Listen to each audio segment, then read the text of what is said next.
আসসালামু আলাইকুম রহমতুল্লাহ। এগেইন শেখ মুজিব, আসলে শেখ মুজিব এর কথা একটু বেশি হয়ে যাচ্ছে, এই জন্য অনেকে বিরক্ত হইতেছেন। কিন্তু আমি চাইতেছি তার পার্টটা একটু শেষ করে তারপরে অন্যদিকে যাইতে। দেখেন, শেখ মুজিবকে নিয়ে যে আমি কথাগুলো বলতেছি, অ্যাকচুয়ালি আমার উদ্দেশ্য কিন্তু শুধু শেখ মুজিবের সমালোচনা করা না। শেখ মুজিব সহ অন্যান্য রাষ্ট্রপতি যারা ছিলেন তারা রাষ্ট্রের প্রতি কতটুকু লয়াল ছিলেন, এইগুলোর একটা নিরপেক্ষ ডিসকাশন করা উদ্দেশ্য। শেখ মুজিব জাস্ট প্রথমে আসছে, এই জন্য ওনার কথা বলতেছি। তো শেখ মুজিবের একটা গুরুত্বপূর্ণ ইস্যু নিয়ে আজকে কথা বলবো, সেটা যেটা তার মেয়ে করছে, সেটা হলো মুজিব জন্ম শতবার্ষিকী। এইখানে প্রায় 4,000 কোটি টাকা খরচ হয়েছে। এখন এটা পত্রপত্রিকার রিপোর্ট আছে, দুদকের রিপোর্ট আছে। এখন আমার কিছু প্রশ্ন, যিনি মুজিব ভক্ত এবং চিন্তাশীল ভক্ত, আলহামদুলিল্লাহ আমি অনেক ভাইকে পাইছি যারা একাডেমিক ডিসকাশন করেন, ডিবেট করতে পছন্দ করেন, এবং ওনারাও ঐতিহাসিক বিভিন্ন দলিল প্রমাণাদি নিয়ে আমার সাথে কথা বলছেন। তো একটা পর্যায়ে ওনারা আমাকে এই জিনিসটা বলছেন যে ভাই, আপনি শেখ মুজিবের ভালো জিনিসগুলো স্বীকার করেন, সমালোচনাটাও করেন, কোনো অসুবিধা নাই। তো সেটা আমি করবো ইনশাল্লাহ, এতে আমার কোনো অসুবিধা নাই তার কোনো ভালো থাকলে সেটা বলতে। কিন্তু যদি অন্ধভক্ত হন, মূর্খ ভক্ত হন, যে শেখ মুজিবের কথা কেউ কিছু বললেই আপনার মাথার তার ছিঁড়ে যায়, তারপর আপনি হচ্ছে যে আর কিছু বুঝেন না, আপনি গালাগালি করা শুরু করেন, তো এই ধরনের লোকের সাথে আমি কথা বলবো না। কারণ আল্লাহ তাআলা কোরআনে বলছেন, লাহুম কুলুবুল্লাহ ইয়াফকাহুনা বিহা, পৃথিবীর সবচেয়ে অথর্ব মানুষ হইল তারা যাদের অন্তর আছে, যাদের সামনে যুক্তি বিতর্ক আছে, ঐতিহাসিক দলিল দস্তাবেজ আছে, সেগুলো বাদ দিয়ে সেগুলো নিয়ে তারা চিন্তা করে না, মানে মূর্খের মতো সাপোর্ট করে যায়। এদেরকেই বলতেছি, এই ধরনের নাগরিক যে রাষ্ট্রে থাকে, এই রকম রাষ্ট্রের শাসকদের হইলো সবচেয়ে বেশি মজা। কারণ আপনি তো অথর্ব, আপনাকে ঠকাইলেও আপনি বুঝেন না, আপনি যুগের পর যুগ না খায় থাকেন, আপনার কোনো মানবিক নিরাপত্তা নাই, আপনার চিকিৎসা নাই, আপনার ম্যানার নাই, আপনার ভদ্রতা শেখার সুযোগ নাই। আপনাকে আমি কিচ্ছু দিব না, আপনি আমার স্লোগান দিয়ে যাবেন, আমি আপনার শাসন করতে থাকবো। অ্যাকচুয়ালি এই ধরনের নাগরিক বাংলাদেশে বেশি, এবং যার ফলে এই স্বৈরাচাররা সুযোগ পাইছে। কিন্তু আমার কাছে মনে হয় ওই দিন শেষ হয়ে গেছে। এখন তরুণ প্রজন্ম সতর্ক, তারা কাউকেই দলীয় দৃষ্টিভঙ্গি থেকে বিশ্লেষণ করবে না। আমি মনে করি আমাদের পলিটিক্যাল অ্যানালাইসিসে এইরকম একটা দৃষ্টিভঙ্গি হওয়া উচিত, এরকম একটা যুগের শুরু হওয়া উচিত, যেখানে যারা অ্যানালাইসিস করবেন তারা নির্দিষ্ট কোনো দলের লোক হবেন না, কোনো দলের দিকে কর্নার হবেন না, কোনো দলের অন্ধভক্ত হবেন না। তাদের কাছে যে অপরাধী তার সমালোচনা হবে, যে ভালো কাজ করছে তার প্রশংসা হবে। তো আজকে মূল পয়েন্টে আসি, মুজিব জন্ম শতবার্ষিকী নিয়ে এখন আমার আমার প্রশ্ন। আচ্ছা, আপনি যদি একজন মুজিব ভক্ত হন, আপনার কাছে আমার প্রশ্ন, যে বাংলাদেশের মতো একটা গরিব দেশে শেখ মুজিবের জন্মদিন পালন করার জন্য 4,000 কোটি টাকা খরচ করা, এটা কি জাস্টিফাইড? আর 4,000 কোটি টাকা যে খরচ হয়েছে, এটা খুব সহজে আপনারা বুঝবেন। এটার খরচের বড় অংশ হলো বিলবোর্ড, ডিজিটাল ব্যানার। আপনি বাংলাদেশের সরকারি যতগুলি আপনার হচ্ছে যে সরকারি অফিস দেখবেন, মন্ত্রণালয় দেখবেন, সব জায়গায় কিন্তু ওই বিলবোর্ডটা ছিল। আমি তখন বাংলাদেশে ছিলাম অল্প কিছুদিনের জন্য, পরে আবার চলে আসছি। তো ওই বিলবোর্ডগুলোতে কিন্তু লেখা ছিল এই কয় মাস বাকি আছে, এই কয়দিন বাকি আছে, সেইগুলোর যে টেন্ডার হয়েছে বা সেইগুলো যেই কোম্পানি এই বিলবোর্ডগুলো বানাই দিছে, এগুলোর পিছনেও অনেক দুর্নীতি আছে। অ্যাকচুয়ালি ক্ষমতাসীন দলের লোকেরা তো এমনই চান যে আমাদেরকে সরকার এমন এমন উদ্যোগ গ্রহণ করুক যেটার মাধ্যমে আমাদের দুর্নীতির সুযোগ আসে। তো এইটা একটা বিষয় ছিল। তারপরে ফিল্ম বানানো হয়েছে, এই ফিল্মের যারা অভিনেতা তাদেরকে প্লট দেওয়া হয়েছে। আমার মতে এই প্লটগুলো সিজ করা উচিত, কারণ এগুলো হাসিনার টাকায় দেওয়া হয় নাই, এবং এইগুলো জনগণের টাকাই ছিল। এবং যেহেতু এটাকে আমরা রিপাবলিক মনে করি, দেখেন আমাদের বড় ধোকা হইল, আমরা মনে করি বাংলাদেশ একটা republic, republic country, people's republic of Bangladesh, কাগজে রিপাবলিক, কিন্তু বাস্তবে কিন্তু রিপাবলিক না। রিপাবলিক কান্ট্রি হইলে 4,000 কোটি টাকা খরচ করার জন্য রাষ্ট্রের প্রত্যেককে জিজ্ঞেস করতে হইতো, বা জনপ্রতিনিধি যারা অ্যাকচুয়ালি কি তারা জনগণের কথাই সরকারের কাছে বলে কিনা, জনপ্রতিনিধি কেন বলে। এবং আমি মনে করি, I am very clear about this, যে হাসিনা এই 4,000 কোটি টাকা খরচ করার জন্য কারোর সাথে পরামর্শ করে নেই। কারণ সবার কাছে সবাই বলছে যে আব্বার জন্য যেহেতু খরচ করবেন, এখানে জিজ্ঞেস করার কি আছে, আমরা তো আব্বারই সন্তান, তাহলে খরচ করেন। অর্থাৎ তার যে হচ্ছে আপনার, তার যে দলবল, যেইটা মানে রাতের ভোটে নির্বাচিত হয়েছে, তাদের সাথেও সে পরামর্শ করে না, একক একক সিদ্ধান্ত। তো এটা হয়েছে কি, রিপাবলিকটা কেমন হয় আমি বলি। অনেক সময় দেখবেন যে অনেক দুষ্ট ছেলেবেলারা ভিডিও বানায় কুকুরের গায়ে সুটবুট পরায় দিছে। তো অ্যাকচুয়ালি আমাদের রিপাবলিক যেটা, বাংলাদেশে গণতন্ত্র যেটা আমরা মনে করতেছি, এটা হইলো আপনার এই মনার্কি, মানে হচ্ছে যে রাজতন্ত্রের গায়ে একটা গণতন্ত্রের শার্ট পরে দেওয়া হয়েছে, এটাই, আর কিছু না। এই ধরনের আচ্ছা আমি আরো প্রশ্ন করি, মানব ইতিহাসে কোনো রাজা বাদশার জন্য এত টাকা কি খরচ করা হয়েছে জন্মদিনে এবং কোনো রিপাবলিক রাষ্ট্রে?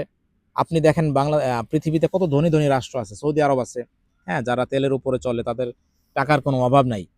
সৌদি আরব কি মোহাম্মদ বিন সৌদ যে সৌদি আরবের প্রতিষ্ঠাতা, তার নাম, এটা তো রাজতন্ত্র, এটা সব সময়ই তার সন্তানেরাই ক্ষমতায় ছিল, সেই দেশে কি এত টাকা খরচ করা হয়েছে? হয় নাই তো। আপনি কোথায় কোথায় দেখবেন? এইটা আসলাম শুধুমাত্র জন্ম শতবার্ষিকীতে। এরপর আপনি আসেন পদ্মা সেতুতে যে তার মূর্তি বানানো হয়েছে, এইখানেও অনেক কত টাকা খরচ করা হয়েছে। সব শুধুমাত্র আপনি তার মূর্তিগুলো যত জায়গায় বানানো হয়েছে এইগুলিতে আপনি হিসাব করলে বিলিয়ন টাকার খরচ বের হয়ে আসবে। আচ্ছা আমি বিলিয়ন বাদ দিলাম, আমি এই 4,000 কোটি টাকা আসে, আচ্ছা 4,000 কোটি টাকা যদি 1,00,000 টাকা করে একটা করে ঘর বানিয়ে দেওয়া হইতো, তাহলে 4,000 মানুষ কিন্তু ঘর পাইতো। 4,000 কোটি টাকা দিয়ে কতগুলো হসপিটাল করা যেত।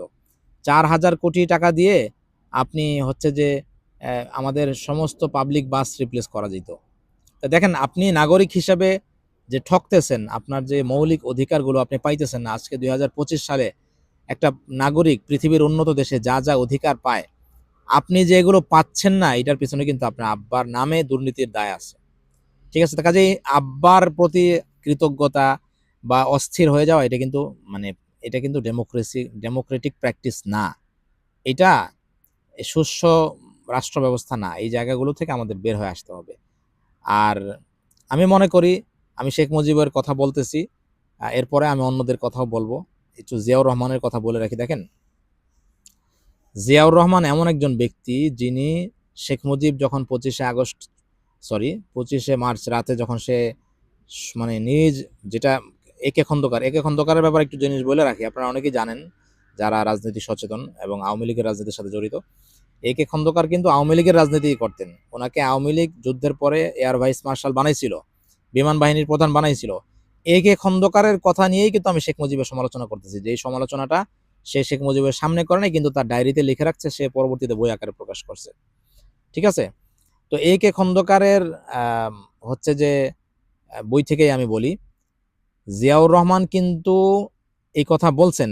জিয়াউর রহমানের যে মুক্তিযুদ্ধের ঘোষণা আছে, এই সমস্ত তথ্য এখন খুবই অ্যাভেলেবেল, সবাই পাইবেন। আগে যেহেতু এই ধরনের মানে মানে গণমাধ্যম যেহেতু এরকম স্পষ্ট মানে এত এক্সপ্রেস ছিল না, বা যাই ছিল প্রিন্ট মিডিয়া সেটাকেও মানে আটকায় রাখা হয়েছিল।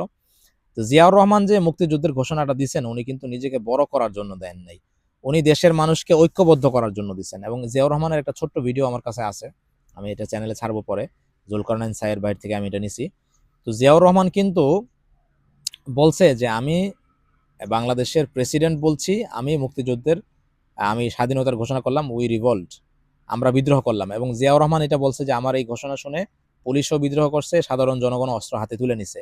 এবং সে এটা বলছিল যে আমাদের কোনো উপায় ছিল না এটা না বলার কারণে, এরপরে না বলা ছাড়া। এরপরে দেখেন জিয়াউর রহমান কতটুকু ভদ্র মানুষ। উনি কিন্তু পরবর্তীতে ওনাকে যখন পরামর্শ দেওয়া হয়েছে যে আপনি শেখ মুজিবের নাম দেন, তখন কিন্তু উনি বলছেন on behalf of our great leader Sheikh Mujibur Rahman, Sheikh মুজিবের নামটা কিন্তু উনি অ্যাড করছেন। তো বিষয় হয়েছে যে এইটা যে তার ঘোষণা ছিল, এটা তো তার অবদান ছিল, এবং সে রাষ্ট্রের জন্যই এটা করছে, এবং সে তার দায়িত্বের জায়গা থেকেই করছে। তো এটার তো অস্বীকার করার কিছু নাই, বা এইটা নিয়ে আসলে বিতর্কে পড়ে থাকারও কিছু নাই। যার যতটুকু সম্মান এটা আমাদের দেওয়া উচিত, সে যেই হোক, শেখ মুজিব হোক, জিয়া হোক, খালেদা জিয়া হোক, হাসিনা যদি কোনো ভালো কাজ করে থাকে সেটা ভালো, কিন্তু মনে রাখতে হবে যে মানুষ যখন খারাপ কাজ বেশি করে তখন কিন্তু ভালোটা আর আসে না।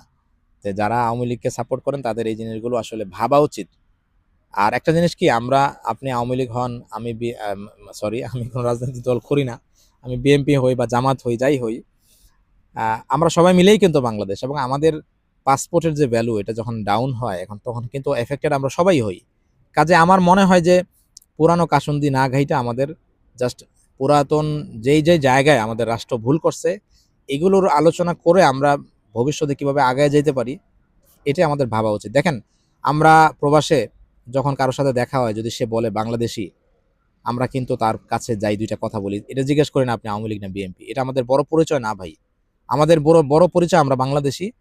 এখন আমাদের উচিত হইল রাজনীতিবিদদেরকে অন্ধ সাপোর্ট না করে, তাদেরকে অন্ধ তেলবাজি না করে, তাদের দ্বারা সুবিধা পাওয়ার লোভ না করে, সবাই কিভাবে আমরা অগ্রসর হইতে পারি as a country, as a Bangladeshi আমাদের মনে হয় এই দিকে ফোকাস করা উচিত। আর আপনাদের কাছে আমার অনুরোধ রইল, আপনারা যে কোনো পরামর্শ আমাকে দিবেন। আমি এটা জানি যে আমি এইসব বাংলাদেশের রাজনীতি, যেটা একটা বেশ ক্রিটিক্যাল ইতিহাস সংরক্ষিত হয় নাই। এসব বিষয়ে কথা বলার জন্য আমি যোগ্য ব্যক্তি না। But at the same time আমার কাছে একজন নাগরিক হিসেবে মনে হইছে যে আমি যতটুকু বলতে পারি ততটুকু দিয়ে আমি যদি আমার বাংলাদেশের যুবকদেরকে সতর্ক করতে পারি, তাইলে হয়তোবা তাদের ভবিষ্যতে অতীতের যে দুঃখগুলো আছে মানুষের জীবনে, এই দুঃখগুলো যেন কন্টিনিউ না হয়, এটার জন্যই বলা, আর কিছু না। তো আপনাদের কাছে আমার পরামর্শ থাকবে, আপনারা যে কোনো বই পড়া বা যে কোনো বিষয়ে ঐতিহাসিক বিতর্ক আমাকে আমাকে আপনারা জানাইতে পারেন, আমি আপনাদের থেকে শিখতে পারি। এবং আপনি যদি তর্ক বিতর্ক ভালোভাবে ভদ্র ভাষায় করতে চান, আপনি ওয়েলকাম। আর যদি আপনি মূর্খ হন, আপনি কোনো সমালোচনা নিতে পারেন না, তাহলে you are not welcome please. তো এই এতটুকুই আজকে। আবার কথা হবে ইনশাআল্লাহ। জামাত নিয়ে আমি একটা আমার মূল্যায়নের ভিডিও দিব। অনেকে আমাকে জামাতের এজেন্ট মনে করেন, গুপ্ত শিবির, আবার অনেকে জামাত বিরোধী মনে করেন। তো আমি জামাতের ব্যাপারে আমার যেটা অ্যানালাইসিস, বা আমি জামাতকে কোথায় দেখি, কিভাবে মূল্যায়ন করি রাজনৈতিক ক্ষেত্রে, সেটা আমি নেক্সট ভিডিওতে ইনশাআল্লাহ দিব। তো আজকে এই পর্যন্তই। ভালো থাকবেন। আল্লাহ হাফেজ।